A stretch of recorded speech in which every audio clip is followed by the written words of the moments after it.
Hello, this is my Project 6 user interactions. If I press A on my little controller here, it will show up with this menu.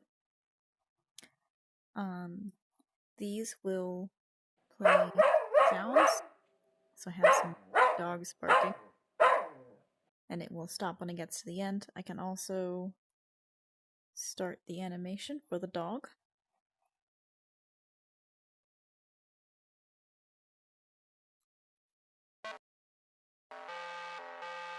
Play some music.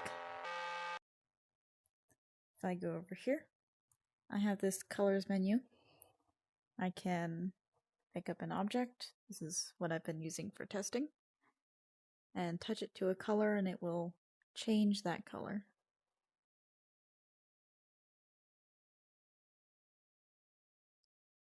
Then I can clear it and it will reset back to the color that it was before. It doesn't just reset back to white. So I can grab this bone, I can change colors. Then it will go back to blue. Same for these other objects.